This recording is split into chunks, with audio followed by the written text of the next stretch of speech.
The story opens with our protagonist Alec peacefully fishing without bait. Then, out of nowhere, a mysterious stranger approaches and asks if he'd like to learn the art of magic. Their lessons begin immediately, and before long, Alec succeeds in conjuring fire. However, aiming and controlling it as a projectile remains difficult, so his mentor Eldaz instructs him on how to properly focus. Eldaz instructs him to imagine the sensation of striking his target, and also tells him to picture the friends he'll have one day. Sooner or later, those companions will find themselves in danger, and Alec will need to step in and protect them with his magic. That idea works wonders since Alec strongly desires to shield the ones he loves. So Eldaz tells him to hold on to that feeling while inhaling deeply. At last, Eldaz tells him to open his eyes and let the spell fly, and Alec successfully launches 2 fireballs. Overjoyed, Alec grins ear to ear, and Eldaz commends him for the progress. Alec admits that today's spell was particularly hard since it took most of the day to master, but Eldaz reminds him that ordinary people need an entire month to reach the same level. Alec is pumped to learn a new technique, but Eldaz decides not to push him too far, knowing it could weaken the overall training. To cool off, Eldaz suggests they wind down with more fishing. Alec complains, saying he finds fishing boring and can only think about learning more magic. Trying to ground his eager student, Eldaz tells Alec that he's a gifted mage by nature. Even without someone guiding him, he believes Alec will grow into an exceptional mage, like the river that flows without resistance. Eldaz tells him to let destiny guide the rest. That leaves Alec wondering why Eldaz chose to teach him in the first place. Eldaz seems unsure how to answer, but before he has to, he's saved by catching a fish. And despite being a brilliant magic instructor, Eldaz is hilariously bad at fishing, so Alec steps in to help reel it in. The moment lightens the mood, and they share a laugh before calling it a day. By the following morning, Alec returns to his training. The new magic formula is tougher than the last, but Eldaz encourages him, saying he's more than capable. The days go by with Alec learning a fresh spell each and every day. Still, it's not all study and effort. One day, the two find themselves in a snowy showdown thanks to magic-fueled snowballs. But the peaceful days aren't meant to last forever, and eventually, Eldaz reveals that he'll soon be leaving the capital. Alec feels crushed by the news, knowing this means they'll likely never meet again, and Eldaz clearly feels the same. But even now, Eldaz still has advice to give. He warns Alec that if the opportunity ever comes to join the Imperial Court as a magician, he should turn it down. Alec doesn't understand the reason, but what he truly wants to know is why Eldaz taught him magic in the first place.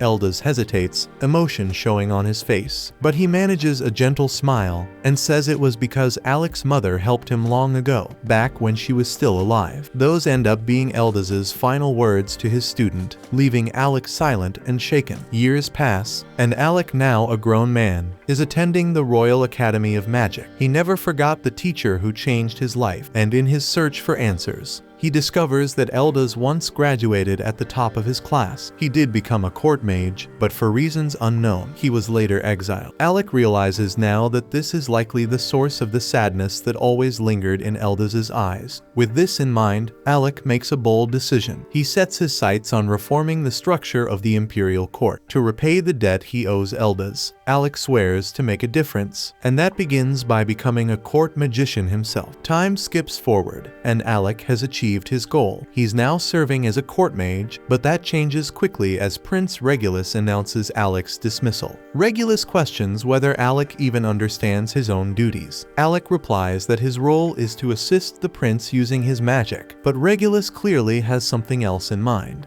He presses further, asking if Alec fulfilled that role during their last mission, but Alec has no answer. The prince explains that he, as a warrior, leads from the front because that's his role, and their shield bearer Ix blocks attacks without hesitation because that's his role, and their mage Lenny uses flame spells to push back monsters because that's her role. But Alec, by contrast, has only ever used buffs and defense spells. Regulus says that's not enough, not for someone carrying the title of of court magician. He questions whether Alec only holds the position in name. Alec admits that he's stuck to support magic so far, but insists there's a valid reason for it. Regulus isn't interested in hearing his side. He interrupts and tells Alec to just admit that all he knows is basic support magic. Then he calls him pitiful for pretending he's more than that, and the others jump in as well. Lenny mocks him, saying he's always warning the team not to go too deep into the dungeon, when really in her eyes, he's just scared. Alec is stunned by the words coming from his former teammates, but Lenny tells him that she was simply keeping quiet until now. It was the king who placed Alec in their group. But they've reached their breaking point. None of them are willing to hold back anymore, and they're tired of dragging someone like Alec along while tackling dangerous dungeons. Regulus says he'd heard Alec was top of his class at the academy, but it's obvious now that he's incapable of doing anything unless someone else steps in to help. Alec begs them to let him explain, but Regulus catches sight of something tucked at Alec's side. It's a dagger, and that alone sets the prince off. He snatches the weapon from Alec and reminds him that he gave a direct order forbidding commoners from carrying arms. Alec tries to explain that he brought it for the next floor of the dungeon because they'll need it, but Regulus has no interest in hearing excuses. He declares that no one on his squad is allowed to take independent action, and he says that this is exactly why he opposed bringing a commoner into his party in the first place, and he regrets not fighting harder against it. Regulus then grabs Alec by the shoulders, tears the official robe off his back, and tells him he doesn't deserve to wear it. He's done arguing, and all Regulus says now is that their team has no place for someone like Alec. So he orders him to leave, and Alec stands there frozen. Later that night, Alec buries himself in study, determined to learn everything he can about the dungeon. He uses magic to flip through multiple books at once, reviewing floor layouts and magical data with precise focus. He compiles a full breakdown of the threats awaiting on the 30th level, and concludes that Regulus's team doesn't have the magical capacity to make it through. His conclusion is based on monster strength, terrain difficulty, and the known failure rates from previous attempts. With their current group setup, Alec is convinced they won't make it out alive. Alec wishes things had turned out differently, and he genuinely tried to be of help, but in the end, he just couldn't earn the prince's trust. Just as he's about to give up, Alec realizes there's still one option left. He knows Regulus won't hear him out, so he decides to approach the king himself.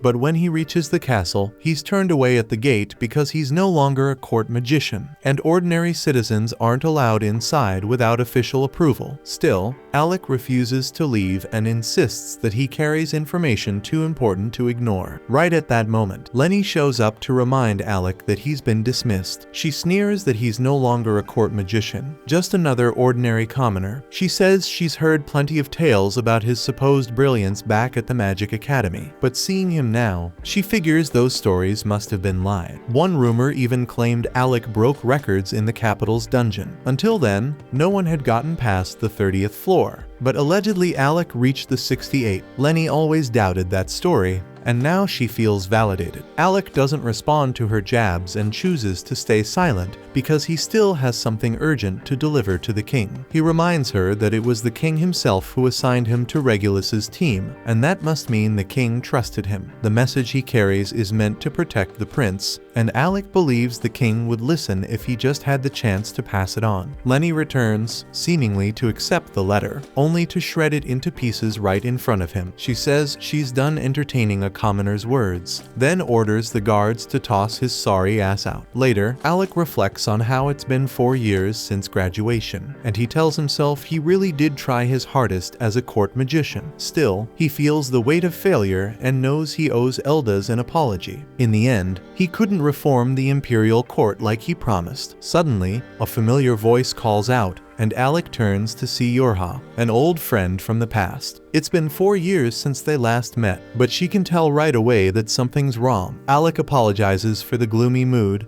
and Yorha vents her frustration about the kingdom of Galdana. She says she's sick of how this place clings to outdated ideals about noble blood and social class, and how discrimination still thrives because of that shit. Though she's clearly upset about what he went through, she also admits she's a little glad it happened. She reminds him of what she once said in the past, that one day, she'd get him to join her team, and that's exactly why she came to the capital. Now's her chance, so Yorha asks if he'd like to dive back into dungeons, but this time with his old crew. She tells him she genuinely needs his strength and that she'd be happy to have him by her side again. Alec is taken aback because it's a complete reversal compared to the way Regulus's group treated him. Once a court mage cast out for being dead weight, Alec has been carrying the weight of failure and doubt. But thankfully, Yorha pays no mind to any of that. She sees through his self-doubt and reminds him he's far more than who he believes he is. She tells him she doesn't need anyone else, only him. Her words hit deeper than she realizes, and then she reveals something more. Her party made a pact. One day, they'd all come back for him. She doesn't want to pressure him if he has other plans, but her sincerity has already reached him. Alec agrees to rejoin, and Yorha welcomes him back to their rank squad. Later on the cart, Alec dreams of a conversation from the past when Eldas warned him not to become part of the court. Yorha asks him if he's okay, and Alec just replies that his old mentor had been right about something after all.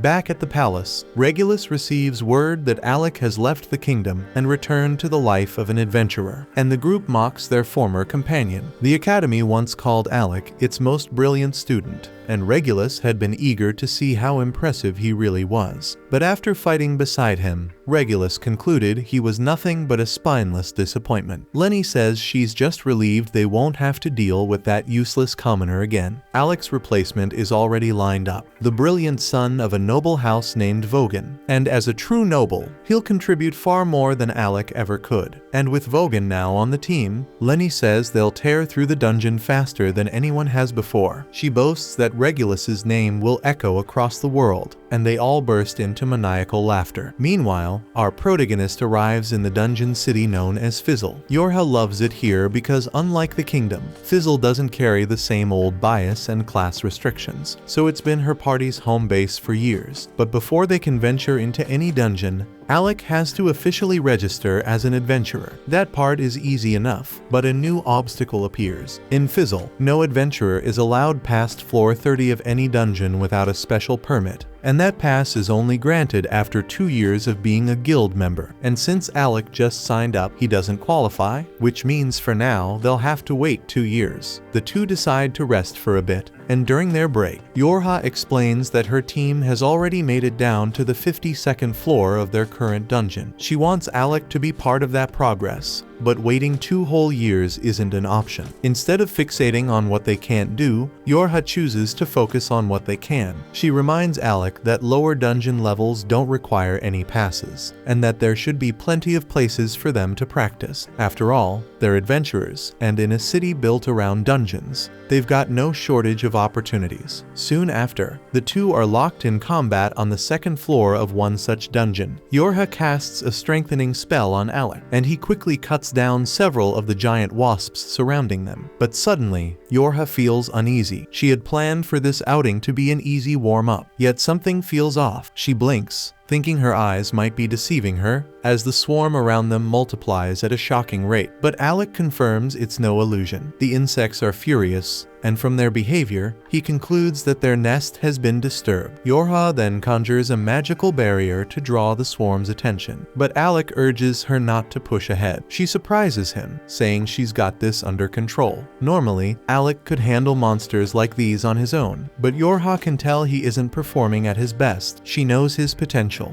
yet something seems to be weighing him down, and that's why she tells him to let her handle it for now. It might be tough, but she says helping a comrade in need is exactly what teammates are for. Her words cut deep, stirring something inside Alec. He reminds himself that he's no longer a court magician. He's an adventurer now, just like Eldas once taught him. He repeats to himself that real magic is meant to protect what's precious. Alec clenches his fists and decides he won't hold back any longer. He unleashes an offensive spell, sending bursts of energy that tear through the surrounding wasps. More of the monsters rush in, but Yorha feels stronger this time. With the real Alec fighting by her side, she raises a shield for him to work behind. Just like the old days, Alec chants again, and bolts of lightning crash down from above, obliterating every last wasp in the swarm. Yorha cheers in victory, But her joy fades fast as the ground splits open, and a massive berserk worm bursts out. Alec instantly understands why the swarm had gone wild, but there's no time to dwell on it. The creature lunges, wrapping around Yorha, but Alec already has a plan forming. He knows the spell he needs, though he hesitates. One wrong move could hurt her. He calls out to Yorha, reminding her that she had mastered the finest defensive barrier spells back at the academy. They've always fought in perfect sync, so Yorha immediately catches on to what he's thinking. She fires back with a grin, reminding him that he was once the student with the strongest offensive magic in the entire school. With their trust aligned, Alec unleashes his full power. He chants the name of his attack, Sacrifice Blaze, and releases a torrent of searing flame that engulfs the monstrous worm. Yorha braces behind her barrier as the firestorm consumes their foe, and when the smoke clears, the two stand triumphant amid the ashes. Alec tells her that he always had faith in her, and Yorha smiles, saying he's still the most powerful mage she's ever known. The scene then shifts to a memory from their academy days. Their party is locked in combat with a raging dragon, one fierce enough to wield 5 elemental powers in succession. The fight turns grim, and Yorha is nearly spent after shielding the team from the creature's relentless barrage. Just as the beast prepares to finish them, Alec steps in and obliterates the dragon with a single strike. That moment would go down in history. The day Alec's team conquered floor 68 of the Royal Dungeon. Proving that the legendary story was true, their group erupted in celebration, swearing that they'd stay together no matter what came next. We then cut back to the moment right before graduation, when Alec was part of an elite group of students admired throughout the academy. The team consisted of Ornest, the gifted warrior, Kraja, the sharp-minded healer mage, Yorha, the expert in support magic, and Alec himself, the academy's strongest attack mage. On the day of their graduation, the four had just shattered the academy's long-standing dungeon record, making it all the way to the 68th floor, securing top honors and fame across the entire academy.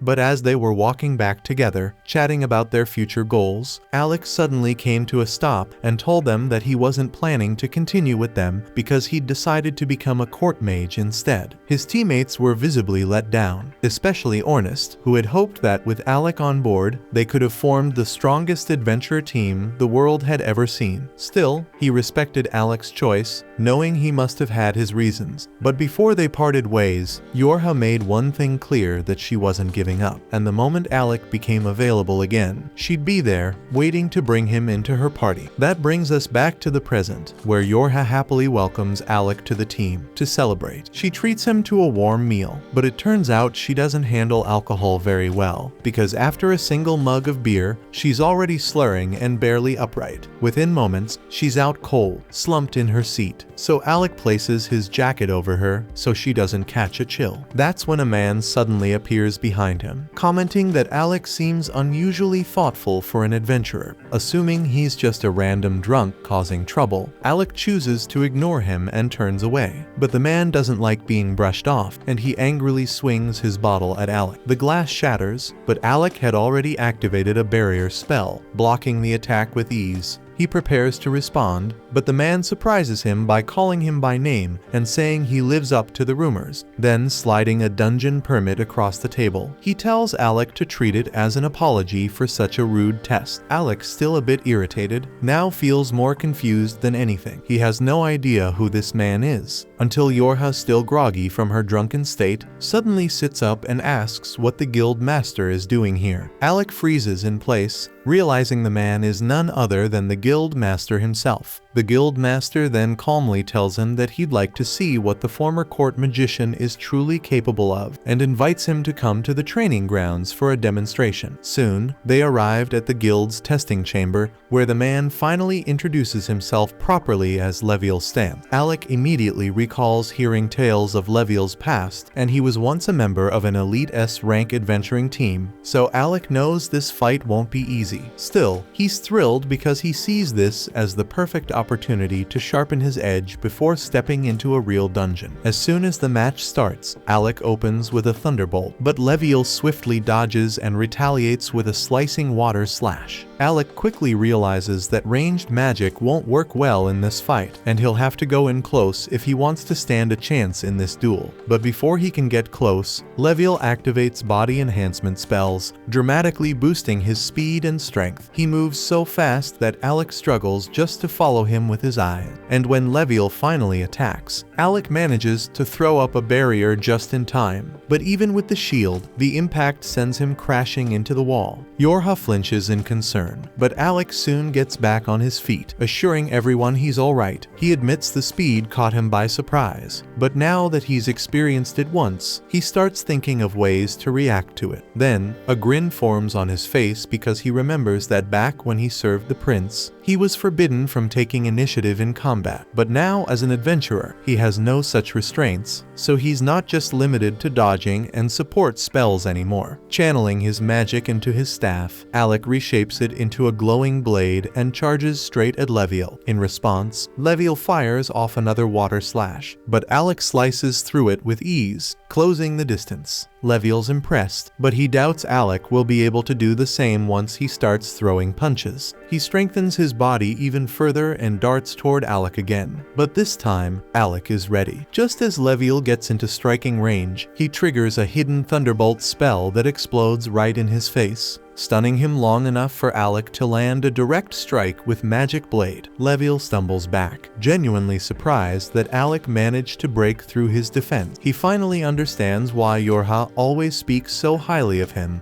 but the test is far from over. With a smirk, Leviel activates the ancient artifact in his possession, and then massive, glowing gauntlets form around both his arms, and one swing from them slams into the floor and leaves a freaking crater behind. Alec instantly understands that taking even one hit from those gauntlets would be catastrophic, so he knows he has to tread carefully. Still, he refuses to back down and casts another thunderbolt spell, but this time the effect barely slows Leviel at all. The artifact Leviel activated has a secondary effect. It gradually regenerates his wounds. That means the longer this fight drags on, the slimmer Alec's chances of winning become. Realizing he has to stop Leviel from healing, Alec keeps up the pressure, launching rapid strikes. But none of his hits are landing because Leviel's speed and movement are too precise. Frustrated, Alec taunts him, asking if he's too afraid to face him head-on. The jab works, and Leviel swings back hard, losing his precision and exposing himself just long enough for Alec to slash him across the stomach. It's the opening Alec was hoping for, so he's finally landed a solid hit, but he knows it'll take far more than that to defeat Leviel. Leviel charges in again, and Alec throws up a barrier, but the punch blasts through it, shattering the shield completely. Even so, the impact slows Leviel down just enough for Alec to drive a spell-boosted strike into his chest. Leviel is not willing to lose, so he slams his fists down with a devastating hammer blow, kicking up a giant cloud of dust that covers the field.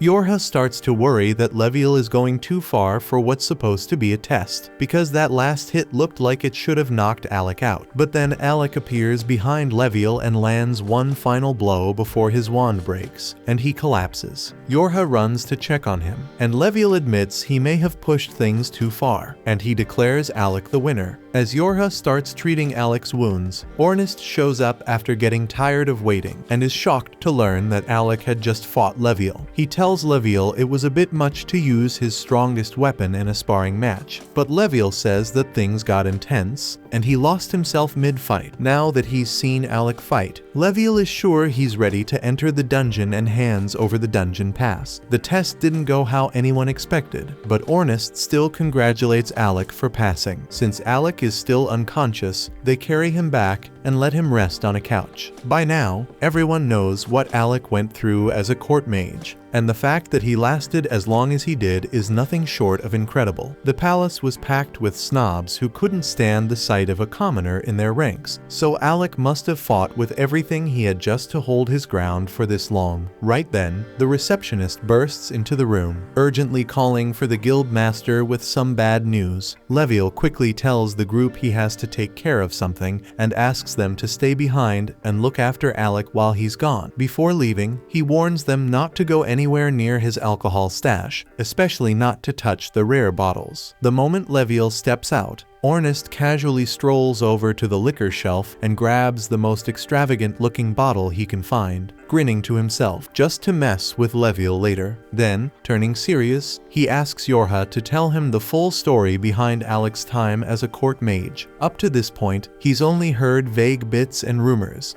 and what he hears stuns him. Alec's job was to serve as the prince's personal protector, but he was banned from carrying a sword or using any magic that could outshine the prince. He was even ordered to carry supplies and manage the inventory during their travels. And the worst part was that after being forced to rely entirely on support spells, the prince had the nerve to call him useless for not using attack magic. That last detail throws Ornest off, and he always thought Alec specialized in offensive magic. Yorha confirms that's true. Alec specifically went out of his way to learn support spells just to stay on the prince's good side, even though it didn't suit him. Hearing all that, Ornest is furious. The mistreatment Alec endured is far worse than he expected, and the second Alec starts to stir awake, Ornest doesn't hold back, and he tells him they should forget about the dungeon for now and go teach that spoiled prince a lesson he won't forget. But Alec, still groggy, calmly tells Ornest to let it go. He admits it still bothers him, but not to the point of seeking revenge. Ornest offers to go beat the guy up for him, but Alec chuckles and puts a hand on his shoulder. He says there's no need because he's just happy to finally be free, doing what he loves with people he trusts. That's all that matters now. Besides, with no one left to cover up the prince's failures, the sweet karma is bound to catch up with him soon. That gives Ornest an idea, and he tells Alec they should focus on becoming the greatest adventuring party the world's ever seen. And once the rumors reach the capital, the prince will realize what he threw away, and when that day comes, Alec will be able to look him straight in the face and tell him off however he likes. Alec admits he likes the sound of that, and they fist bump, vowing that together they'll become the strongest party out there. At the same time, in another part of the guild, a badly injured adventurer from an S-rank party is being patched up while reporting to the guild master about her latest mission. Her name is Krista, and the mission had gone completely off the rails. Everything fell apart, and her teammates are still trapped deep inside the dungeon. So she pleads with Leviel to assemble a team to rescue them. Leviel immediately calls for an emergency meeting, but with such short notice, the only adventurers available are the ones already present at the guild. He informs the gathered group that they'll be forming a rescue squad to retrieve the rest of Krista's party, currently stranded on the 64th floor of the dungeon. Tension fills the room as everyone exchanges uneasy glances, because they all know how risky that floor is. While the meeting is in full swing, Alec is still sitting alone back in Leviel's office. That's where Kraja finds him, surprised to see him by himself. She greets him warmly and asks how he's holding up, but judging by the bruises and cuts all over his body, the answer is obvious. She asks why he isn't in the meeting, and Alec quietly says he didn't want to intrude. Everyone else attending is a rank, and he still doesn't feel like he belongs among them. Without saying a word, Kraja raises her hand and casts a healing spell, restoring Alec's injuries. Then she looks at him and gently reminds him that no one in this guild sees him as an outsider. While he worked at the royal court, Alec had gotten used to blending into the background, never speaking up, never standing out for fear of offending arrogant nobles. And even now, he struggles to shake off those habits. Even if things are different here, Kraja sees the weight he's carrying, so she reaches out and softly pats his head, telling him she's always around if he needs someone to talk to, and the gesture lifts his spirits more than he expected. Moments later, Ornest and Yorha return. Ornest looks fired up as he tells Alec they've just been handed the perfect opportunity to explore the dungeon. He fills him in on the rescue mission and adds that the area they're heading to is nicknamed the Tank Killer, and the reason is that healing magic is completely nullified inside. The only way to recover is with potions, which means survival is much harder. Alec is surprised Kraja agreed to a mission like this, considering how much she relies on healing spells, but she admits she's not exactly thrilled about it. In fact, she hates everything about that place. She only gave in because Ornest wouldn't stop insisting that it'd be the perfect first mission for the new team. Alec starts to doubt whether he's even strong enough to help, but Yorha shuts that down immediately. She tells him that he's the key to the entire operation. His magic is what their strategy depends on. one, and without him, they wouldn't stand a chance. The group soon heads toward the dungeon, and as they stop in front of its towering gate, Ornus steps forward with his usual swagger, declaring that this is where their legend begins. Then they begin mapping out their next moves. This particular dungeon is wrapped in a rare magical aura that completely disables healing spells. That means no recovery magic once they're inside, so only potions and raw agility will keep them alive against whatever comes their way. Their objective lies far below, close to the 64th floor, where members of Krista's guild are currently trapped. But getting there won't be simple, so they'll have to carve their way through every floor before it, including all the boss fights guarding each level. Ornus quickly assesses the situation and notes that if they go floor by floor, they'll arrive far too late. That's when Yorha pulls out a gleaming magic crystal, revealing that Krista had given it to them in advance. And with this item, they can bypass all previous levels and teleport straight to level 64. Alec instantly recognizes that this must be an exceptionally rare and powerful artifact, so Yorha says that Krista didn't hesitate to hand them out because her only priority is rescuing her teammates, no matter the cost. Yorha then adds that the level 64 boss is reportedly an undead, which unfortunately renders Krasia's light-based healing magic ineffective. And since Yorha herself is a support mage, the bulk of the fight will rest on Alec's shoulders. Ornus then tells Alec to conserve as much mana as possible, offering to handle the lesser enemies so Alec doesn't burn through his energy before reaching the real threat. Krasia agrees, urging the group to brace themselves, warning that from this point on, they'll be battling death itself. Even a season's rank party was completely wiped out in this place. Instead of being intimidated, Ornus grins with wild energy, more alive than ever. He rallies the group, shouting that this is where the tale of their legendary party truly begins. With that, Yorha tosses the crystal high into the air. As it shatters, it activates, instantly teleporting them deep into the dungeon, right to level 64. The group materializes in a dim, musty cavern, and within moments, a wave of undead skeletons begins to rise, armed with swords and shields. But Ornus doesn't hesitate for a second, and he draws his spear and charges head-on, striking the first wave with ruthless precision. With each thrust and sweep, he dismantles groups of undead effortlessly, boasting that level 64 seems laughably easy so far. The rest of the team stays back for a moment, quietly observing, as more skeletons crawl out from the shadows and begin advancing. Ornus, unfazed, continues his rampage, slashing down anything that moves.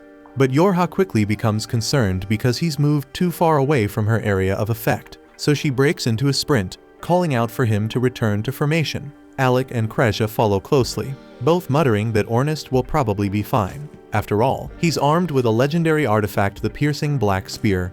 It's nearly indestructible, always razor sharp, and extremely effective in battle. So it's a perfect weapon for someone who fights with guts instead of brains. Alec calls out to Ornus, asking if he needs a hand, but Ornus confidently replies that this is child's play for him and continues demolishing every enemy that dares to come near. Alec chuckles and keeps walking alongside Krasia, when all of a sudden he senses something unusual behind him. Trusting his instincts, he fires off a lightning bolt over his shoulder. As the smoke clears, there's nothing in sight. Even Krasia looks puzzled, asking what that was about. Alec admits he thought someone was behind him, but maybe it was just a false alarm. Still uneasy, he draws his sword and dashes forward, slashing the air in front of him. His blade clashes with something invisible, which suddenly reveals itself as the Grim Reaper. Ornus grins and comments that Alec's not as out of shape as he assumed, adding that he sensed the invisible enemy earlier but couldn't deal with it himself. The Grim Reaper retaliates, pushing Alec back with a strike, but Alec quickly recovers, deflects the blow, and retreats toward Ornus. At that moment, Alec understands that Ornus was placing complete trust in him, counting on him to handle threats from behind without needing to look back. It's a feeling Alec hasn't experienced in years, true camaraderie, and that realization ignites a surge of strength within him. He leaps into the air, brandishing his enchanted sword, and delivers a clean, powerful strike that cuts through the Grim Reaper, slaying it instantly. He then turns toward Yorha and asks if she had known about it too. She immediately apologizes for keeping it quiet, while Krasia jokingly tells him to blame Ornus, since it was his idea in the first place. Alec smirks and tells Ornus he owes him one, to which Ornus replies that they'll talk about favors after they actually make it out of this dungeon alive. The four teammates now regroup, side by side, ready to take on whatever comes next. Soon after, both Alec and Ornest launch themselves into the swarm of undead, slicing and tearing through skeletons in every direction, while Yorha provides magical reinforcement from the rear. Ornest is in his element, pulling off flashy maneuvers and eliminating every skeleton in his path. Meanwhile, Kreja calmly supports him from a distance, taking down sneaky enemies with her deadly accurate bow shots whenever they try to flank him. Yorha, though typically in the backline, is forced to defend herself up close with her staff as the endless wave of skeletons pours in. Realizing the horde isn't slowing down, Alec calls the others back, shouting that he'll take care of the rest in one strike. Without hesitation, the party quickly gathers behind him, so Alec channels his power and unleashes a massive thunderbolt, engulfing the entire area in blinding electricity, making every last skeleton reduced to smoldering ash. Once they're in the clear, Ornest turns to Alec and casually asks why he's only been using his Thunderbolt skill, since back at the academy he used to wield several types of offensive magic. Alec quickly brushes it off and just says that Thunderbolt is the fastest spell to cast, so it's just more efficient in battle. Ornest raises an eyebrow, clearly unconvinced, but chooses not to push the issue as there's no time to dig deeper because they're on a mission. Suddenly, a monstrous roar echoes from the depths ahead, and they all instinctively assume it must be coming from the boss room.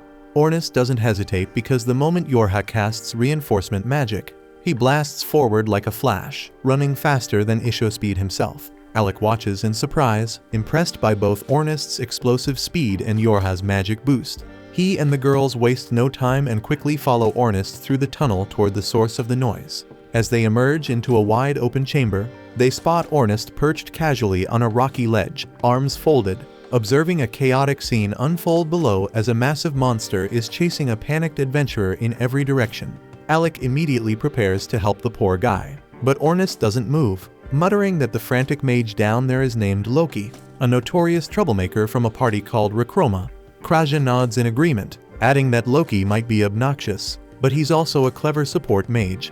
Alec, however, struggles to process what he's hearing, especially as Loki flails around, screaming up at Ornest to do something and swearing he'll haunt him every day if he dies here.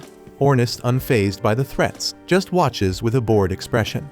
But the situation looks grim because Loki suddenly trips and crashes to the ground, with the monster bearing down on him fast. Alec instinctively gets ready to intervene, but Kraja tells him to wait, explaining that this is all part of Loki's usual strategy.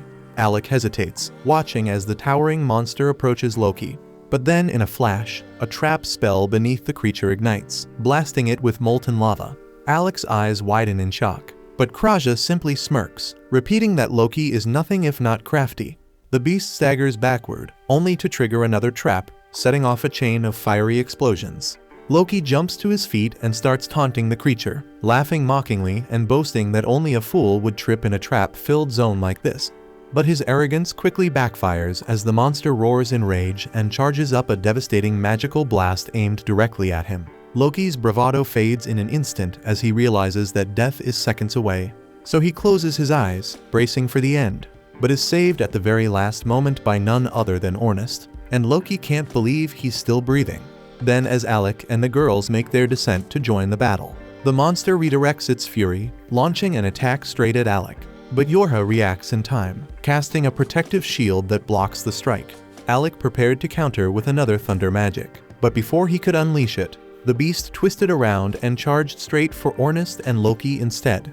Alec shouts a warning to Ornest and Loki, alerting them to the incoming danger, and fires off another thunderbolt spell that strikes the monster dead on. However, as the dust settles, he quickly realizes the attack wasn't powerful enough to bring it down.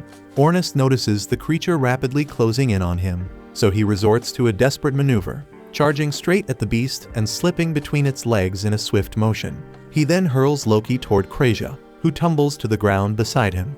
Yorha promptly instructs Kraja to take Loki to the ledge while they handle the monster. Ornest swiftly assumes position, drawing his spear in preparation for the next clash.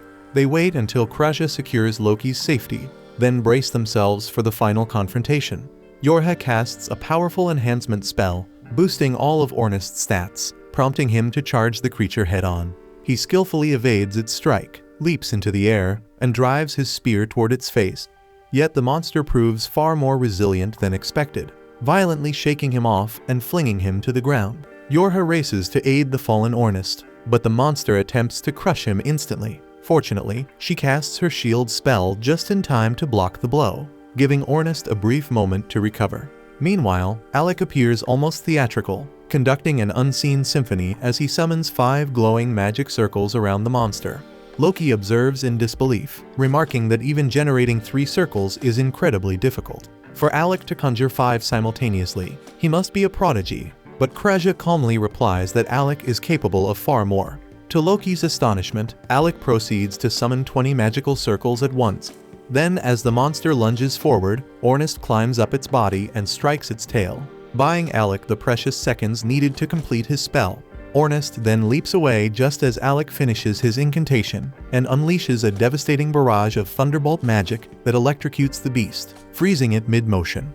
But when Alec moves in to deliver the final blow, the creature unexpectedly sidesteps, narrowly evading the attack. The monster immediately begins charging its own magical blast, but Kraja quickly casts a blinding spell, momentarily disorienting it. At the same time, Yorha uses her magic to summon enormous glowing chains that bind the monster tightly in place.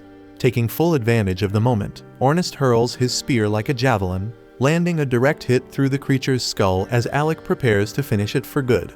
But to everyone's surprise, the monster still manages to move and immediately begins casting its devastating magical blast once more. Alec, however, remains calm and unmoved, preparing to unleash a spell so rare that only 2 people in the world even know it. One is his mentor Eldas, the very mage who created it, and the other is Alec himself, who learned it directly under his guidance. As the creature hurls its charged blast toward Alec, he counters it with reflection magic, sending the attack back with twice the force. But the Dame monster is incredibly resilient and somehow survives even that. Now barely hanging on, the beast attempts the same spell again. But this time Alec combines his reflection magic with multiple layered magic circles, engulfing the monster in a brutal inferno. The beast is incinerated where it stands, and Ornest follows up by slicing its head clean in half, bringing the battle to an end. With the fight over, the group begins to celebrate their hard-won victory. But their moment is cut short when Loki steps forward, thanking Alec for his help and revealing that he knows who he is, specifically, that Alec is the court magician. Alec casually replies that he's no longer with the royal court, to which Loki responds that it's the prince and his party's loss. He then drops a bombshell. The monster they just defeated wasn't even the floor boss. It was merely one of the sub-bosses that had foolishly chased after him and ended up separated from the rest. This revelation stuns Alec and the others, who now question how powerful the real boss must be if even a sub-boss pushed them to their limits. Loki then reveals that the true floor boss is a necromancer clad in pitch-black armor, masquerading as a knight. He warns that regular physical attacks don't do much damage and are mostly useful for stalling. Turning toward Alec, Loki presents him with a magical wand topped with a silver cross. Alec instantly recognizes the relic as Loki reveals it to be a long-lost ancient artifact. As soon as Alec grips it, the wand transforms into a gleaming sword in his hand. Ornest is skeptical and questions Loki's motive for giving away something so valuable. Loki just chuckles and admits he plans to use Alec as bait on the front lines. The entire group stares at him in disbelief, unsure if he's joking. But Loki explains that Alec, with his frail appearance, would look like an easy target. By placing him at the vanguard, they could lure the boss in, catch it off guard, and then spring a coordinated ambush, securing victory and earning the glory of slaying an S-ranked boss. At the same time, the prince and his team find themselves fleeing through the depths of another dungeon by 2 enormous caterpillars. The prince is completely thrown off by the situation, unable to grasp how things have spiraled so far out of control, especially given that he's never had any trouble handling these types of creatures in the past. Without hesitation, he orders Lenny to destroy them using magic. She makes the attempt, but for reasons she can't explain, her spells simply refuse to activate. Irritated, the prince lashes out, calling her useless and insisting that he'll take care of the threat personally. However, the moment he swings his blade, it bounces harmlessly off the monster's hide. And it's in that exact moment he starts to realize that something is very wrong, and he takes a hit. Lenny and Ix quickly pull the prince up from the ground after he's knocked down and make a run for the dungeon exit. During their retreat, the prince racks his brain, trying to make sense of what went wrong. His attacks used to carry far more force, and now that he reflects on it, He realizes that his decline in strength began right after he removed Alec from the group. But rather than acknowledging that Alec may have been a valuable asset, the prince convinces himself that Alec must have cursed him out of spite. Once they've made it out of the dungeon, the prince immediately visits one of the royal magicians, Vogan Fornius, to investigate whether he's under the influence of a curse. After conducting a brief magical analysis, Vogan confirms that no such curse exists. The prince is stunned, insisting that he wouldn't have had such trouble clearing the 30th floor unless Alec had sabotaged him. But Vogan, aware of the anti-magic zone present on that floor, calmly explains that the prince likely felt weaker because his support magic was being suppressed. The prince scoffs at the explanation, dismissing support magic as worthless trash that only weaklings like Alec depend on. Vogan does his best to remain professional, even as the prince continues rambling with baseless arrogance. Still, he does find it unusual that Alec hadn't warned the prince about the anti-magic field beforehand, considering Alec is the famed student who once reached the 68th floor. The prince laughs dismissively, telling Vogan that there's no chance someone as pathetic as Alec could have actually accomplished such a feat, and claims it must be just some rumor that commoners circulate among themselves. Vogan doesn't even attempt to argue because there's simply no reasoning with that level of delusion. But at that moment, a royal guard steps into the room and informs the prince that the king wishes to speak with him regarding Alec's situation. The prince grins, confident that his father will support him. However, upon his arrival, the king immediately begins recounting a story about Eldaz. He explains that Eldaz was once a royal magician who had been exiled years ago, and in the king's words, was a remarkable fool. Eldaz, despite being a noble, had the audacity to stand before the king of Galdana and declare that unless the treatment of commoners and court magicians changed, a great tragedy would befall the nation. The prince interrupts, claiming Eldaz deserved to be banished since no nobleman should dare speak to the king in such a bold tone. But the king clarifies that Eldaz wasn't called a fool for his words. After being stripped of his noble rank and cast out, Eldaz went on to enroll at the Royal Magic Academy. There he silenced his critics with extraordinary talent and graduated as valedictorian. Yet despite gaining fame and prestige, he made the baffling decision to return to the castle and serve once again as a court magician. While in service, he persisted in telling the king that commoners were not beneath them, urging him to change his views, until one day Eldaz mysteriously vanished. At the time, the king had dismissed Eldaz's warnings, but recently he's begun to reflect on whether the man may have been right. That doubt is precisely why he ordered the prince to explore the dungeon, because he wanted to determine whether nobility truly makes one superior to commoners, and based on the prince's current state, the king admits he may have been mistaken. He states that the time has come to abolish their outdated policy of discrimination, and going forward he intends to hire based on talent, regardless of lineage. The prince is left speechless, shocked by what he's hearing, and insists that such a policy would tarnish the royal family's reputation if commoners were treated as equals.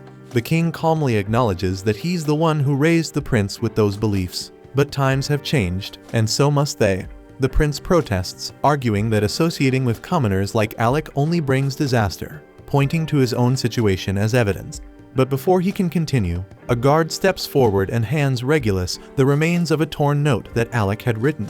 The king explains that before Alec departed, he had prepared a detailed guide specifically designed to help Regulus navigate the 30th floor of the dungeon. But it was destroyed by Lenny before the prince ever had a chance to read it. Regulus is stunned by the revelation, and overwhelmed he quietly tells his father that he's not feeling well and excuses himself from the room. As Regulus exits the chamber, the king turns to Vogan and quietly requests that despite the challenges it may present, he would be grateful if Vogan could support Regulus to the best of his ability. Vogan nods and assures the king that he will do everything in his power. At the same time, Regulus is spiraling into a mental breakdown, because if Alec truly possessed remarkable talent and insight all along, then the harsh truth is that he himself may have been the problem, and he simply cannot accept that reality. At the same time, on Alec's side, he is in the midst of asking Loki to explain why he doesn't want him using magic against the upcoming boss. Alec understands that artifacts carry immense power, but this particular boss is supposed to be immune to physical attacks, and he doesn't believe the sword alone will be effective. However, Loki clarifies that he never intended for Alec to actually defeat it with the sword. He just wants Alec to act like a close-range fighter to prevent the boss from anticipating a magical attack. The rest of the group catches on to the strategy. but Kraja remains confused as to why they need to deceive the monster in the first place. Loki then explains that this boss possesses intelligence equal to their own. Alec finds the claim hard to accept, and Loki understands the skepticism. Still, all he asks is for Alec to rely on his blade, at least until he gives the signal, and Alec ultimately agrees to follow the plan. With that settled, Loki turns to Kraja and says there's something he needs her assistance with. It would take too long to reach their allies on foot, so he intends to use teleportation magic. The only issue is that he doesn't currently have enough mana to cast the spell by himself, so he requests her support in completing the ritual. The group immediately panics upon hearing the words teleportation magic, since it's a closely guarded national secret, and even being aware of it could put them at serious risk. But given the circumstances, they decide to take the gamble, while jokingly agreeing that if it all goes wrong, they'll just blame Loki. As Loki begins drawing the teleportation circle and walking Kraja through the process, Alec takes a moment to pull Yorha aside and asks whether Loki is someone he can truly trust. Yorha admits that she personally doesn't care for Loki's attitude, but when it comes to serious matters, he's absolutely dependable. To back that up, she tells Alec that 2 years ago, Loki successfully led a large-scale raid on a high-tier dungeon, and due to his exceptional planning, the entire mission was completed without a single casualty. Hearing this, Alec decides to put his full confidence in Loki's strategy, and once the teleportation circle is finished, the group gathers together inside it. Yorha is in awe, witnessing real teleportation magic for the very first time. However, Loki informs her that this is merely a simplified variant, designed to transport them to a destination of his choosing. On that note, he gives the group a firm warning. They'll be arriving directly in front of the boss, so they need to be battle-ready the moment they arrive. With that, Loki activates the teleportation circle, and in the blink of an eye, they vanish from their location and reappear right in front of the other members of Loki's team, who are currently locked in combat with the Dark Knight. The two allies have done their best to hold the creature off, but despite their efforts, they've inflicted little damage and are now visibly running out of stamina. Luckily, Ornist rushes in just in time to cover their retreat. He engages the knight head-on, drawing its attention, and while the knight focuses on Ornist, Alec tries to land a sneak attack from behind, but the enemy reacts instantly, leaping into the air to avoid the strike. The knight then charges at both Alec and Ornist, while Loki and Kraja move quickly to assist Reuel and Marbel, helping them retreat to safety. The knight's armor is incredibly dense, and from what they can tell, there's no actual body inside it. But that makes no difference to Ornist, because he rushes forward again, striking at the knight. The enemy attempts to jump over him, but Ornist was ready for that and pinned the knight's cape with his spear into the ground, creating a perfect opening for Alec to sever the knight's head. As the heavy steel helmet crashes to the floor, Alec wonders if that was enough to finish it off. But in battles like this, things are never that simple. The knight suddenly begins to stir once more, and grotesque tendrils burst out of its now exposed neck. So it becomes clear that this is an undead headless horseman, and the creature they had slain earlier must have been its mount. For a brief moment, Alec gets caught up in his thoughts, and by the time he snaps back to reality, the Dullahan is already airborne and descending toward him with a powerful attack. Alec raises his sword in a panic to block the blow, and barely manages to withstand it. The monster is faster and stronger than before, confirming Alec's suspicion that it had been holding back earlier. So from this point forward, the fight is only going to become more intense. But luckily, he doesn't have to face it alone. While Alec is holding his ground, Yorha is continuously casting buffs on Ornist, and once he's fully charged, Ornist launches himself forward and lands a brutal hit on the knight, giving Alec just enough of an opening to knock the creature back. Alec is stunned by how resilient the knight's armor is, because if his weapon weren't a powerful artifact, it would have shattered long ago under the pressure of such fierce blows. Even worse, the fact that their opponent is undead means that no matter how many times they manage to knock it down, it will always regenerate and rise again. And speaking of which, the knight suddenly retrieves its severed head and reattaches it to its shoulders before unleashing a deafening shriek that rattles the entire battlefield, leaving everyone momentarily disoriented. Immediately after, it locks onto Alec and delivers a brutal kick with all its force, launching him backward at an alarming speed. Fortunately, just before he slams into the wall, Yorha casts a barrier spell that cushions the impact. She rushes over to check on him, and Alec reassures her that he's okay. He just hadn't anticipated the knight having such refined martial prowess, and if not for Yorha's quick reaction with a barrier, there's a real chance he wouldn't have survived that blow. With that in mind, he turns to Loki and asks how much longer he has to keep fighting using only the sword. Loki, still in the midst of completing his preparations, tells Alec that he needs to hold out for 5 more minutes. Easier said than done because Alec almost died a moment ago, and he's down to just 3 potions.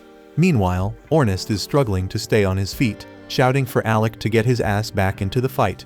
Together, the two press on, doing their best to keep the knight engaged until Loki's 5-minute countdown is finally up. With his setup complete, Loki activates a massive magic circle and begins laughing, drawing everyone's attention. The display provokes the knight into a panic, so it charges straight at Loki and slashes him across the chest. But that, as it turns out, was all according to plan, because the Loki it struck was nothing more than an illusion, and the grand spell circle was simply a decoy designed to lure the enemy into a carefully laid trap. In that instant, ice begins to crystallize beneath the knight's feet, while the real Loki observes from the top of a nearby tower. At the same time, Ornest triggers a teleportation trap, crafted earlier by Loki and Kreja, that instantly moves him behind the knight, giving him the opportunity to strike and push it forward. Just then, Marbell leaps down from an overhead arch, aiming a heavy downward slash. The knight narrowly dodges the blow, but this too was anticipated. Loki had placed another hidden ice trap that activates on contact, weakening the knight's movement speed with a freezing debuff. Realizing Loki is the mastermind behind the battlefield manipulation, the knight begins scaling the tower to eliminate him directly. Loki draws a magic blade to defend himself, but Rewell is visibly concerned because Loki doesn't have the raw power to stand toe-to-toe with the knight. Although he had Yorha apply a 7-fold strength amplification earlier, the strain on his body is immense, and he's barely holding it together. Still, while Loki holds the knight's attention, Yorha prepares and casts a high-tier binding spell to restrain it. The spell succeeds, but not before the knight lands a heavy strike on Loki, knocking him off the edge of the arch and sending him plummeting toward the ground. Yet, even in freefall, Loki remains calm and unfazed because everything is proceeding exactly as he envisioned. And as he falls, he looks over to Alec, and with a smirk, calls out that the stage has been set, and it's time to bring this battle to an end, and he happily agrees. Alec then begins deploying a sprawling network of magic circles around the knight, and Loki is genuinely impressed because it's even more than what Alec unleashed against the last boss.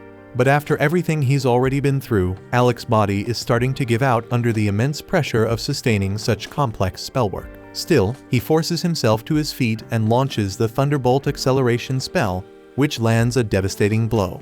However, the knight still manages to move and is now starting to break free from the restraint spell that Yorha had cast on it. She struggles to hold it in place, but at this rate, the knight will break loose any second, so she yells at Alec to finish it off already. Of course, that's far easier said than done since Alec's body is on the verge of shutting down. And this marks the second time today he's used such a high-level incantation, and the sudden mono loss would have knocked out just about anyone else. Alec is no exception, but he has far more riding on this now, so no matter how badly it hurts, he grits his teeth and powers through, finalizing the casting sequence for one of his ultimate spells. A lightning dragon takes shape, and the instant Alec unleashes it, it tears through the knight, vaporizing it on impact and bringing the battle to a close. With the threat finally gone, Alec drops to the ground from pure exhaustion and mutters a joke about how having dependable teammates really makes a difference when your life's on the line. Yorha walks over and corrects him, saying it was more like they were the ones relying on him the whole time because they never would have stood a chance without him. Ornest just seems relieved that Alec is back to being his usual unstoppable self, and on a lighter note, he brings up the bet from earlier, and Alec remembers that right before the fight, Ornest declared that whoever passed out first had to take on a dare. Technically, Alec just lost that bet a moment ago, but since it happened after the battle ended, Ornest decides to go easy on him. He says the only dare is this: Alec's not allowed to keep things bottled up anymore. If something's weighing on him, whether it's Ornest, Yorha, or Kreja, he's got to talk to at least one of them so they can help. And Alec smiles and agrees without hesitation. Rewell then approaches to express his gratitude to Alec and the others for their assistance. Marbell wants to thank him as well, though her approach is a bit more forward, and she plants a kiss on his cheek, which visibly horrifies Yorha. Marbell then asks if Alec would be interested in teaming up for a dungeon raid sometime, but Yorha quickly steps in and firmly declares that Alec is their party's mage, so Marbell can't just claim him for herself. And since the Rechroma team owes Alec a huge debt, Riwell as the leader offers to write him a formal recommendation. Alec seems puzzled at first by the mention of a recommendation, so the others fill him in that to be promoted to S rank, an adventurer must receive an endorsement from an S rank party as well as approval from the guild master. Getting the guild master on board shouldn't be too difficult, so Riwell assures Alec he'll take care of everything on that end. Once the conversation wraps up, Alec retrieves the knight's magic stone, officially wrapping up the Rechroma rescue mission with a perfect result. Then upon returning to the guild, the receptionist warmly congratulates Alec on the successful outcome and tells him he's become quite the topic of conversation lately. She then asks if he managed to get any rest after the intense battle, but Alec replies that he's feeling great. With that, she hands him his reward, and Alec gets ready to head out. But just before he can leave, Leviel stops him and informs him that he has a visitor from the kingdom of Galdano waiting. This catches Alec off guard since he no longer has any ties to the kingdom, but he agrees to hear the visitor out and discovers that it's Vogan. Of all the people Alec dealt with back at the royal castle, Vogan was one of the more reasonable ones, so Alec gives him a respectful bow and says it's good to see him again. But before they can exchange pleasantries, Vogan immediately confronts him and asks if Alec was seriously trying to get Prince Regulus killed by not warning him how unprepared he was for dungeon combat. Alec responds calmly, asking Vogan whether he truly believes Regulus would have listened to anything he said, even if he had given him a warning. Vogan pauses, then realizes Alec's probably right. Still, he's clearly annoyed that he got stuck with this miserable assignment after Alec was dismissed, so he considers it a complete waste of his time and skills. Alec asks if that means Vogan was chosen as Regulus' new party mage, but Vogan replies that calling himself a magician at this point feels like a joke, so he's more of a glorified babysitter than anything else. After Alec's departure, Regulus attempted to tackle the 30th floor of the dungeon solo and ended up suffering serious injuries as a result. Vogan had hoped the incident would serve as a teaching moment, giving Regulus a chance to reflect and grow. Instead, the prince refused to accept any blame and demanded that Vogan accompany him here so he could confront Alec face to face.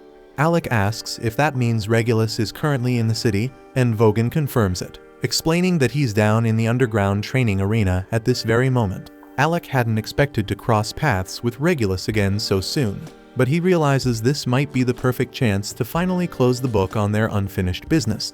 So even though Alec would be entirely justified in ignoring Regulus altogether, he decides to go meet him in person and put an end to it properly. As they descend the stairs, Vogan comments that the only thing Regulus has going for him is his stubborn pride. But personally, he doesn't understand why the nobility always insist on proving themselves superior to commoners, because to him it all seems like a pointless waste of time. Alec reminds Vogan that he's technically a noble as well, but titles have never meant much to him, and all he's ever wanted is to live life on his own terms. When they reach the arena, they find Regulus already waiting at the center. To Alec's surprise, the first thing Regulus brings up is that the king intends to change how the kingdom is governed. While Regulus personally disagrees with this shift, he says he'll comply out of respect for his father's wishes. Hearing this gives Alec a sliver of hope that maybe Regulus has finally started to come around. But that hope is short-lived, and Regulus quickly adds that regardless of politics, he still can't stomach the idea of taking orders or even advice from someone he views as beneath him. Alec tells him that if he had just listened back then, he wouldn't be in the mess he's in now. But it's clear Regulus still refuses to hear reason, and Alec knows there's no point wasting breath on someone so willfully blind. Regulus has spent all 15 years of his life being told that he's inherently better than commoners, so the idea that he might be the one in the wrong simply doesn't compute.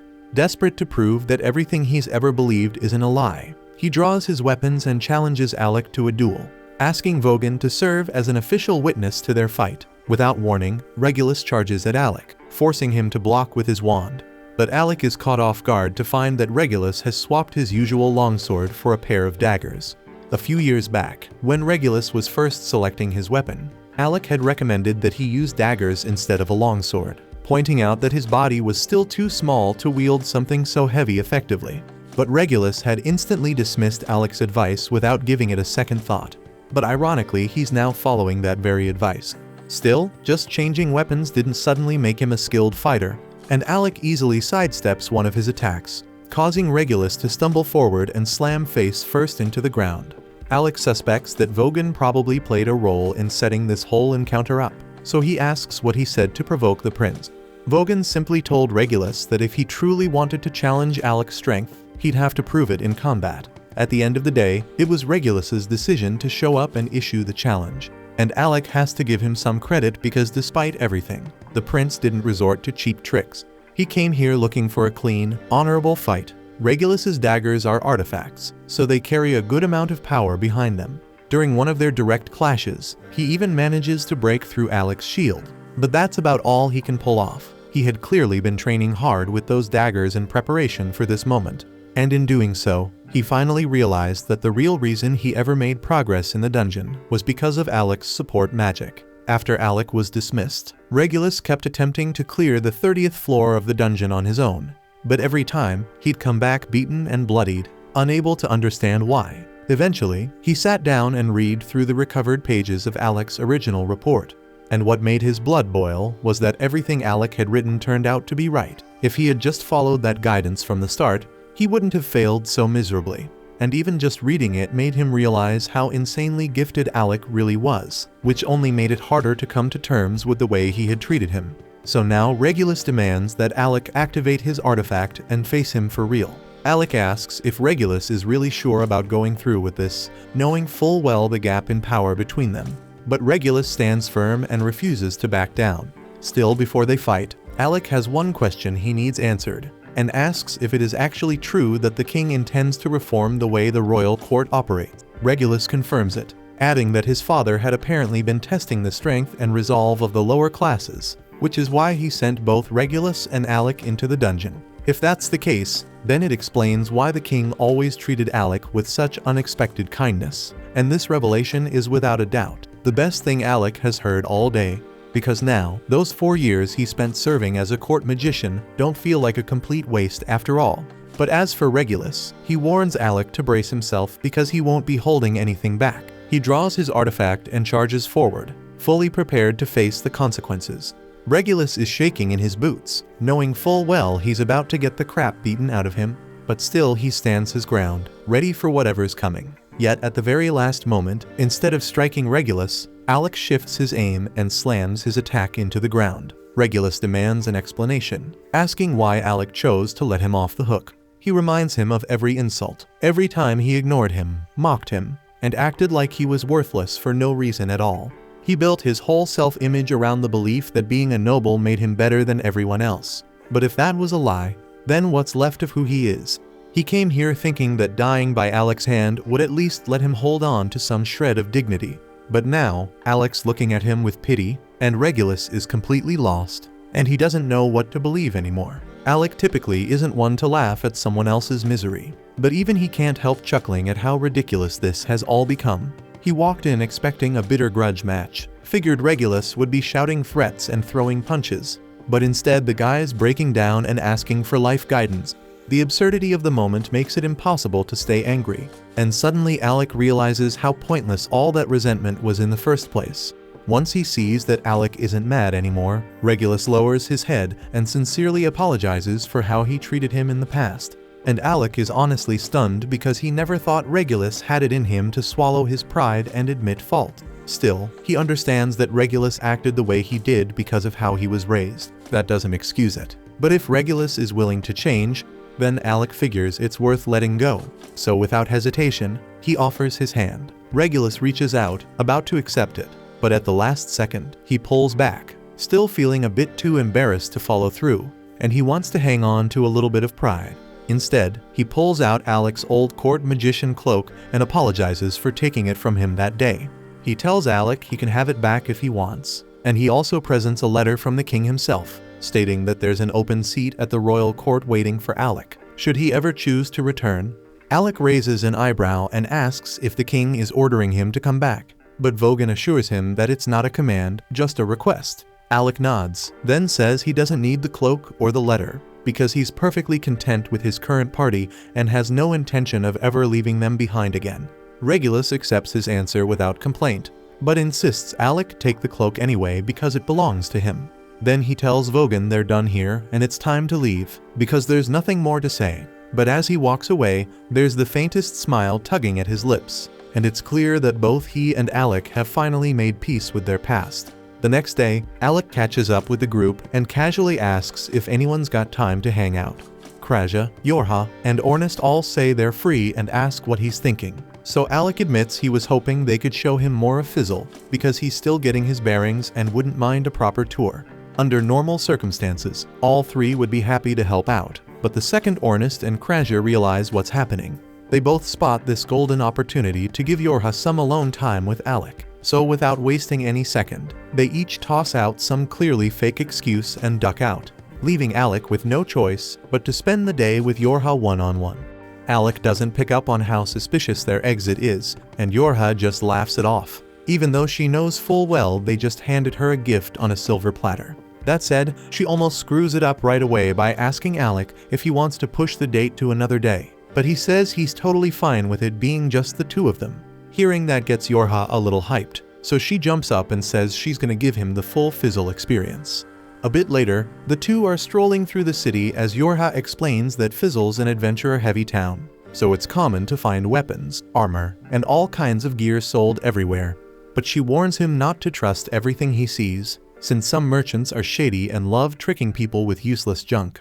But that'd be great advice if she wasn't currently getting conned herself. Alec watches, half amused as Yorha's already fallen for some sketchy pitch. A merchant is trying to sell her a drug that supposedly gives you the stamina to fight for days without sleep. And that shit made Yorha want to buy it badly. But Alec can feel the bad energy radiating off that thing just by looking at it. So he grabs Yorha's hand and tells her to come with him. He figures it'd be smarter to let Kraja and Ornest handle the shopping instead since Yorha gets easily distracted.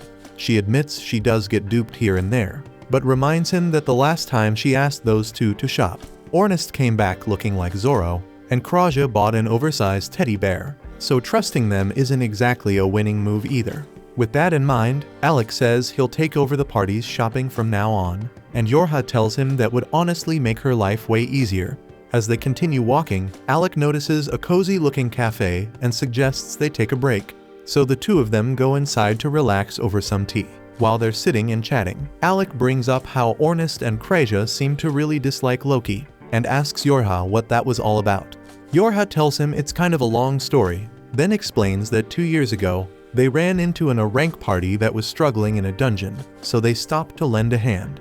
Not long after, Loki and Rewell showed up too, and they all teamed up to take down the floor boss together. But during the fight, Ornest got injured while shielding one of the rank adventurers by taking a blast of acidic spit straight to the back. He tried to act tough afterward, pretending he was fine, but his legs gave out on the way home, so Loki and Rewell had to carry him back. Up to that point, Loki had treated Ornest decently, but while Ornest was knocked out, his spear kept smacking Loki in the head, and eventually Loki lost his patience and chucked it into the forest, gone for good. Yorha doesn't think Loki meant any harm by it. In fact, he probably assumed it wasn't a big deal, since the spear was already in bad shape, but to Ornest, that spear meant a lot, and when he woke up and learned what happened, he was seriously pissed off. Still, he might have let it go if Loki had just apologized, since it was clearly a dumb mistake. But Loki genuinely couldn't understand why Ornest was so upset over a beat-up weapon. Ever since then, the two haven't been able to see eye to eye, and Yorha admits it's kind of ridiculous that a busted spear is what started the whole feud.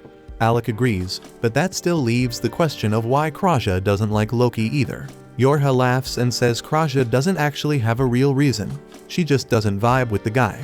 A little later, Alec and Yorha are walking through town again when she starts reminiscing about all the time they used to spend shopping together back in Galdana. They'd pool their gold to buy healing items, and she even remembers how Kraja once tried to brew her own potions, but every single attempt turned into a disaster. As they keep walking, Yorha suddenly stops in her tracks. Her eyes lock on an elven ribbon hanging in one of the market stalls, and she's stunned. These rare accessories boost the wearer's magic power, and she's been searching forever for one. But the price tag is steep 50,000 gil, and she doesn't have anywhere near that much on her right now. She's clearly upset, knowing someone else will probably snatch it up before the day's over, and seeing how much it means to her, Alec decides on the spot to buy it for her. Yorha looks at him, a bit unsure, and asks if he's really okay dropping that kind of cash on her. But Alec tells her it's for the good of the team. Her magic plays a huge role in keeping their coordination tight. Plus, he's sitting on a mountain of savings from his days as a court magician, and honestly, he wanted to treat her to something nice. Yorha beams and tells him she'll treasure the gift with all her heart, and Alec's happy to hear that. The two of them spend the rest of the day enjoying the city together, checking out different spots and soaking in the atmosphere. As the sun begins to set, they end their outing by heading up to the top of the clock tower to watch the view. Yorha turns to Alec and asks what he thinks of Fizzle, and he says he loves the energy here because the way everyone's so full of life and free-spirited makes him feel like a real adventurer for once.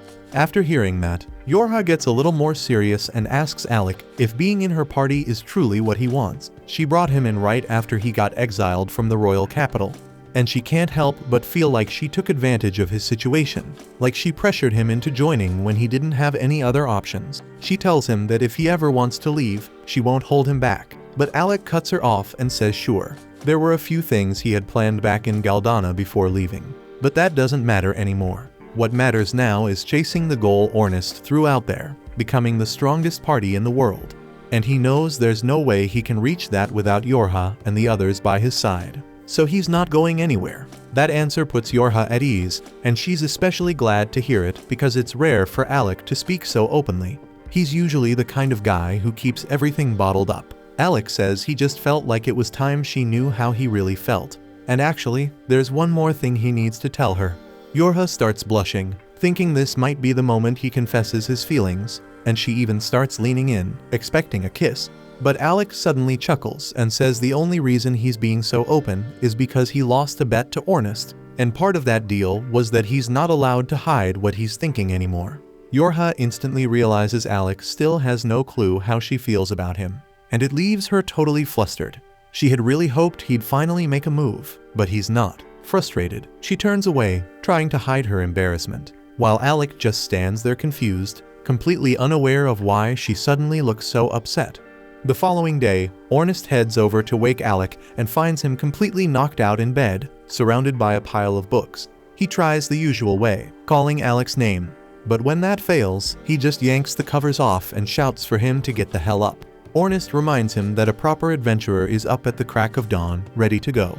Alec gets it sure, but he still doesn't understand how Ornest has this much energy first thing in the morning. Once Alec is dressed and ready, the two of them step out into the backyard to start their morning training session. They go at it full force, and Yorha, watching from the side, warns them to dial it back before one of them ends up getting seriously hurt. Of course, the warning goes completely ignored, and if anything, it just fires them up more. Both guys are hell-bent on proving they've got the edge, and the clash only gets more intense. It finally wraps up when Alec's sword shatters mid-strike against Ornest's defense. Ornest technically wins, but still calls Alec a damn monster for being able to keep up that well while being a mage. Either way, he's not done yet. He says it's time to crank things up and tells Alec to summon his artifact so they can keep going. But before Alec can do anything, Yorha jumps between them and puts a stop to it, saying if they push this any further, someone's definitely going to get wrecked for real. Right at that moment, Loki decides to make an entrance. Seeing them all training hard, he smugly steps in and offers to give them a few tips. After all, he is an S-rank adventurer. But nobody's interested, so the whole group just turns to leave and get on with their day. That's when Loki suddenly flashes their S-rank ID and asks if they really want to treat him like this when he's the one who recommended their party for S-rank promotion.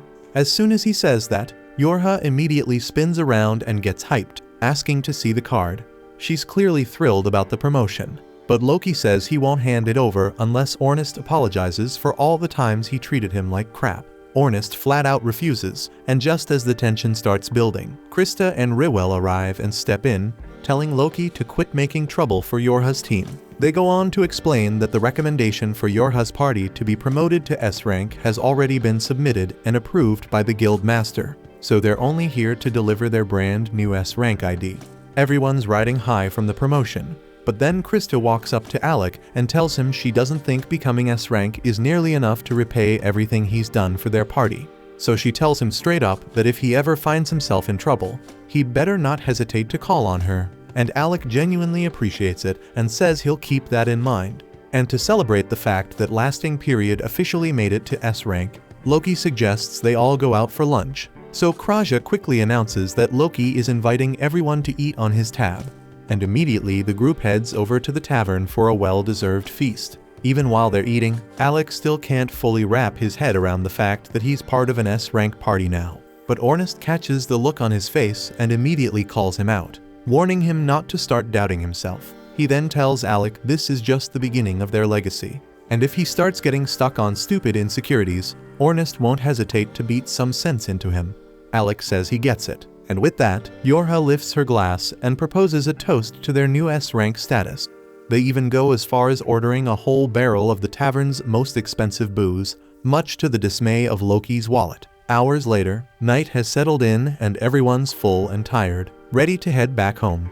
Except for Yorha, who's completely knocked out after drinking way too much. Kraja explains that she was just in an especially good mood tonight, not only because of the promotion, but also because Alec turned down the king's offer to return to Galdana so he could stay with their party instead. Right then, Misha comes running up looking for Kraja, saying the guild is short on healers and they could really use her help. Kraja doesn't hesitate and heads straight to the guild infirmary to assist. But when she gets there, she's surprised by how many wounded adventurers are packed in. She turns to Misha and asks if a dungeon raid went south or something. But Misha shakes her head because monsters didn't cause these injuries, they were caused by people. That stuns Kraja because it's the first she's heard of anything like that. So Misha explains that there's been a string of attacks recently. Adventurers getting ambushed by a dangerous group that calls itself the Shadow Guild. Right then, the guild master steps in and calls out to Kraja because he's got another injured adventurer who needs immediate help. The infirmary's packed, so Leviel had no choice but to bring her upstairs to his own quarters. The girl's name is Olivia, and she's in critical condition after being ambushed alone by the Shadow Guild. Her wounds are severe, but with Kraja on the scene, Leviel's confident she'll pull through. Kraja starts examining Olivia's injuries, carefully checking each one. But just as she's about to start healing, Olivia suddenly jolts awake and grabs her hand. She demands to know where she is, so Kraja calmly explains that she was brought to the guild for emergency treatment after being attacked. She then gently asks if Olivia remembers anything about the Shadow Guild that might help. But the moment she hears that name, Olivia erupts in rage. The memories of what happened come flooding back, and with clenched teeth, she swears revenge for what he did to her. She begs Kraja to heal her immediately so she can get back out there and fight. But Kraja stands firm and says no because if Olivia tries to jump back into battle right after getting healed, it'll only make things worse. Frustrated and still burning with anger, Olivia tries to push through the pain and force Kraja to heal her faster. But as Kraja warned, the effort causes her to collapse again. And once she's out cold, Kraja resumes the healing process. Turns out, Olivia is part of the Nameless Party, one of Fizzle's top-ranked swordsmen. Which only raises the question, who the hell could have done this kind of damage to someone that strong? And by the time the sun rises, Kraja has finished healing her. Completely drained, she slumps forward and dozes off at Olivia's bedside. Elsewhere in Fizzle, Alec is buried in research at the library, flipping through everything he can find on the arcane dungeon. Out of nowhere, a boy named Luorg walks up and introduces himself as a member of Nameless, the same S-rank party Olivia belongs to. And he asks Alec if he'd be willing to join him on a raid into the labyrinth. That concludes this episode. Thank you for watching. If you want to see the next part, be sure to subscribe to the channel and turn on the notification bell.